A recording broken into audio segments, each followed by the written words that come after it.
Alaska যুক্তরাষ্ট্রের ৪৯তম রাজ্য, পৃথিবীর এককভাবে সবচেয়ে বড় রাজ্য, যার আয়তন প্রায় ৬,৩১,০০০ বর্গমাইল। এই অঞ্চলের অর্থনীতি আজ বিশাল এবং বৈশ্বিকভাবে প্রভাবশালী, বিশেষত তেল, গ্যাস এবং খনিজ সম্পদের কারণে। আলাস্কা বিশ্বের অন্যতম বৃহত্তম তেল উৎপাদক অঞ্চল, যা যুক্তরাষ্ট্রের তেল উৎপাদনের প্রায় ১/৫ যোগান দেয়। এখানকার নদী, পাহাড়, পর্বত এবং বরফাচ্ছন্ন অঞ্চল একটি অনন্য প্রাকৃতিক পরিবেশ সৃষ্টি করেছে, যা পৃথিবীর অন্যতম অল্প জনবসতিপূর্ণ এলাকা। আলাস্কা তার প্রাকৃতিক সম্পদ ও ভূগোলের কারণে সারা বিশ্বের নজর কেড়ে নিয়েছে। প্রশান্ত মহাসাগরের পাশে অবস্থিত এই রাজ্যটির ভৌগোলিক অবস্থান অত্যন্ত গুরুত্বপূর্ণ। এটি যুক্তরাষ্ট্রের উত্তর পশ্চিম প্রান্তে অবস্থিত। কিন্তু এই বিশাল এবং সমৃদ্ধ অঞ্চল একদিন ছিল রাশিয়ার অধীনে, এবং এর বিক্রি রাশিয়ার ইতিহাসে একটি বিশাল ভুল হিসেবে চিহ্নিত হয়েছে। ১৮৬৭ সালে রাশিয়া আলাস্কাকে যুক্তরাষ্ট্রের কাছে মাত্র $৭.২ বিলিয়ন বিক্রি করে। কিন্তু রাশিয়ার মতো একটি বিচক্ষণ দেশ কেন এমন সিদ্ধান্ত নিয়েছিল? ইতিহাসবিদরা জানান, যখন রাশিয়া আলাস্কা বিক্রির সিদ্ধান্ত নেন, তখন ওই এলাকাটি ছিল সম্পূর্ণ অনুর্বর, তুষারাচ্ছন্ন এলাকা। লোকসংখ্যাও তেমন ছিল না। এক কথায় এলাকাটি ছিল রাশিয়ার জন্য একটি বোঝা। অন্যদিকে যুক্তরাষ্ট্রও ভাবেনি এই অনুর্বর দ্বীপটি তাদের সোনার ডিম দেয়া রাজহাঁসে পরিণত হবে। তারপরেও তারা ভৌগোলিক কারণে এটি কিনে নিয়েছিল।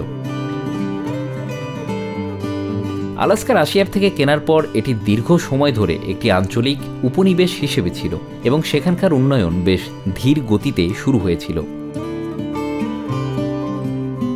১৮৭০-এর দশক থেকে যুক্তরাষ্ট্র আলাস্কার প্রাকৃতিক সম্পদের অনুসন্ধান শুরু করে। এক্ষেত্রে প্রথমেই তাদের নজরে আসে মাছ শিল্প।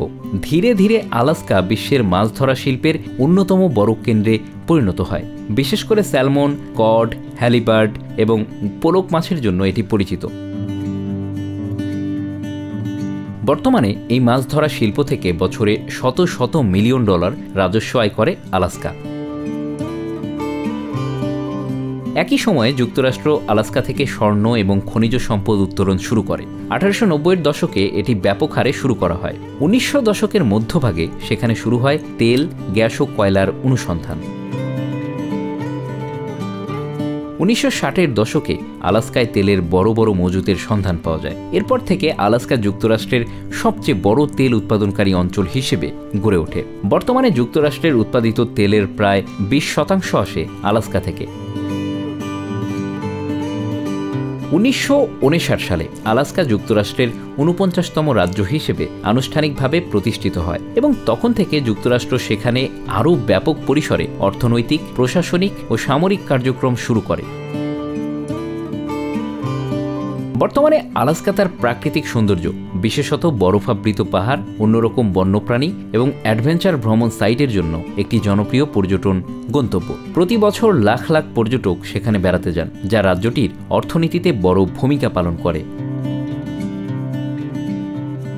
Bangla affairs news desk.